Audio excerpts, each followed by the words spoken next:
Ok, pessoal. Agora, então, nós vamos conversar sobre as unidades 3 e 4, que são duas bases conceituais, até de mais fácil entendimento.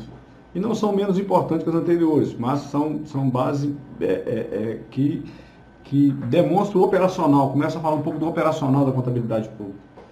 De acordo com o conceito atribuído pela Lei 4.320 sobre contabilidade pública, a gente pode resumir da seguinte forma. Assim como na contabilidade geral, a contabilidade pública estuda, registra e analisa os fatos econômicos e financeiros da entidade para a produção de informações e contribuição na tomada de decisões, a contabilidade pública não é diferente, embora seja um pouco mais complexa. Mas ela também registra, controla, demonstra e permite a análise para a tomada de decisões.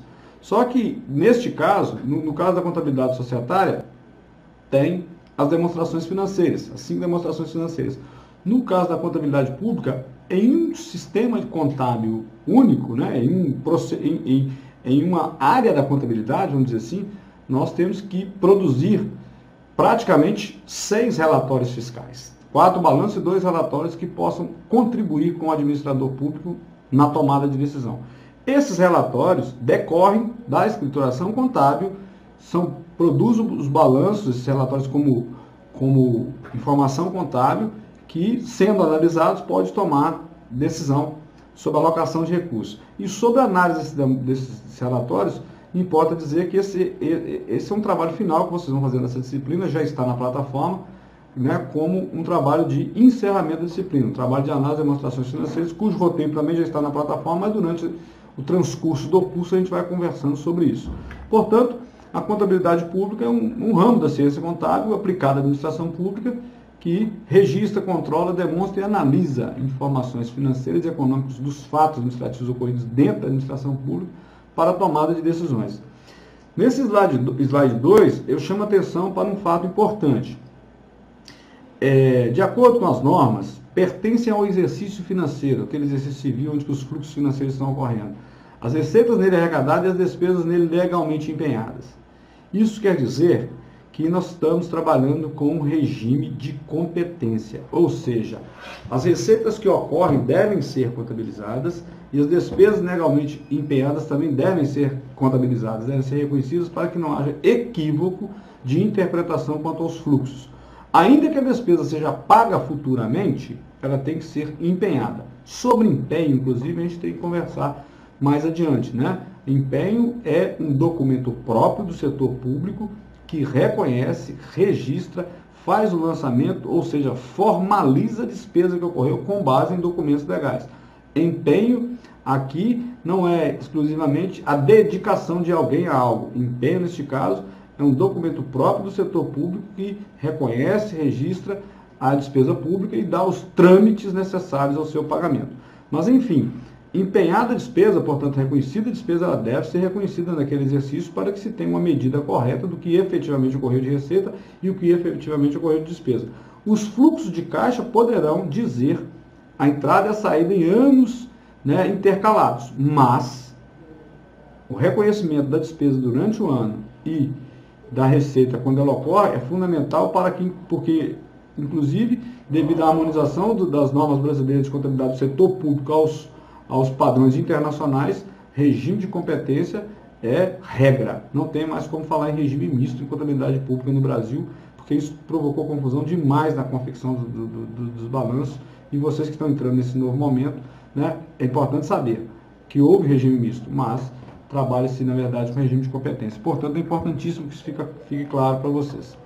Bom, e aí, para realizar a contabilidade, né, por que eu disse que ela é mais complexa, a contabilidade pública? Porque ela tem pelo menos 4 subsistemas de contabilização, que geram 4 demonstrações públicas também distintas. Né?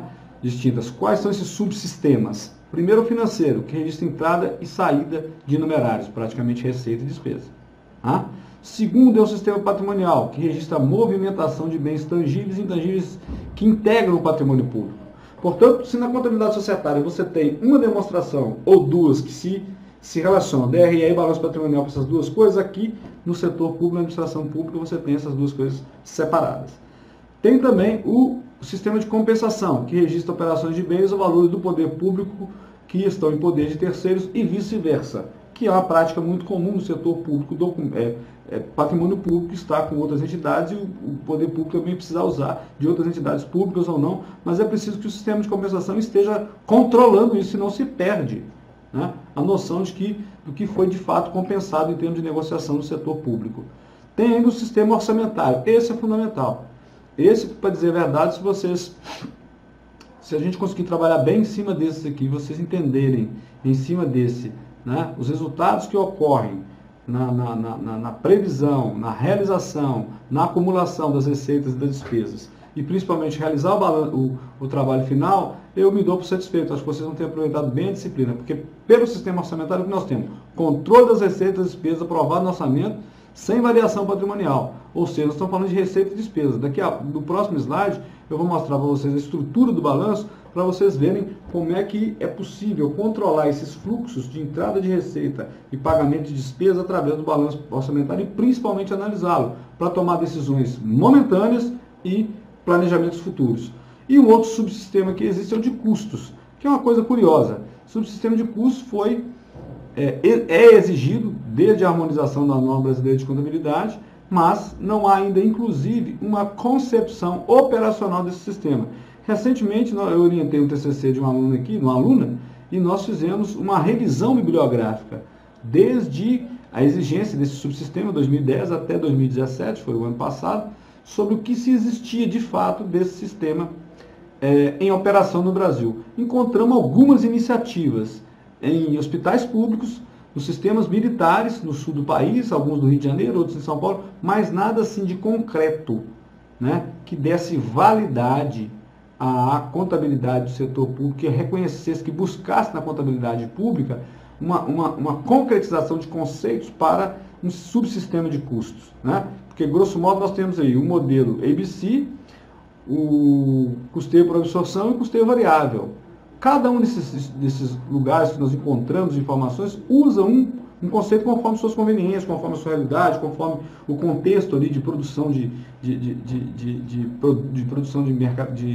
serviços ou não, né? Mas é fato que não tem uma homogeneidade sobre isso. Aliás, no setor público brasileiro isso é muito comum, né? Cria-se uma exigência sem ter um aparato administrativo, gerencial, estrutural para tanto. Aí a gente vive essas incoerências.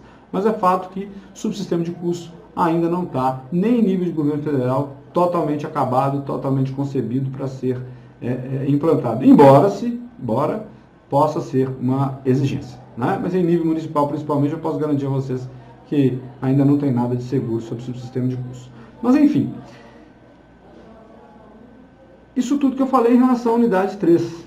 Com relação à unidade 4, nós temos simplesmente um apanhado geral sobre o plano de contas, que é destinado, que foi preparado, que foi pensado para a contabilidade no setor público, né? O que é o plano de contas? Vocês estudaram certamente com o professor de contabilidade geral. O plano de contas é um rol de contas, um conjunto de denominações, de classificações que serve ao contador fazer a classificação contábil e o registro contábil para posterior relatório contábil, balanços contábeis. Em contabilidade pública não é diferente. Há um plano de contas unificado, nacional, né, com muitas contas, obviamente, para todo o sistema de contabilidade pública do governo federal, que, convenhamos, é bastante complexo. Desse plano de contas, aquelas contas que são aplicáveis aos estados também são absorvidas por eles e os municípios também, de uma forma geral, né? Então, assim, o plano de contas é um guia para o processo de escrituração, né, lançamento de débito e crédito para todos os sistemas e subsistemas que nós acabamos falando, né, para facilitar a localização e identificação de contas que representem os atos da gestão orçamentária, financeira e patrimonial, né? Empenhos, consumo de materiais, contratos firmados, destinação de valores, retirada de valores, tudo isso pode ser classificado contabilmente de acordo com o plano de contas. E nesse caso eu recomendo vocês acessarem o plano de contas unificado da Secretaria do Tesouro Nacional no site da própria Secretaria. Ainda sobre esse plano de contas, ele, né, foi concebido a partir da 4320 de 1976, né? É uma lei do direito financeiro que construiu as classificações macro, e a partir delas, né, classificações sintéticas, a partir dessas, conforme a necessidade, historicamente veio se aperfeiçoando novas contas. Né? Mas, de uma forma geral, o que nós temos? No governo federal, o CIAF, Sistema de Informações e Administração Financeira do Governo Federal, que foi criado pela SERPRO, né, a Empresa de Processamento de Dados do Governo Federal, para o processo contábil. No governo de Minas Gerais tem o SICAF, que foi criado pela Prodenge. Nos governos municipais há muitas variações de programas, mas todos eles devem respeitar o plano de contas unificado criado pelo governo federal, porque são muitas empresas assessorias que dão assistência a muitas prefeituras.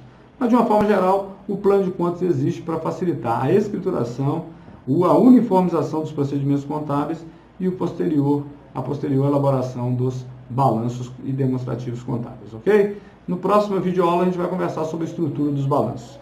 É isso aí.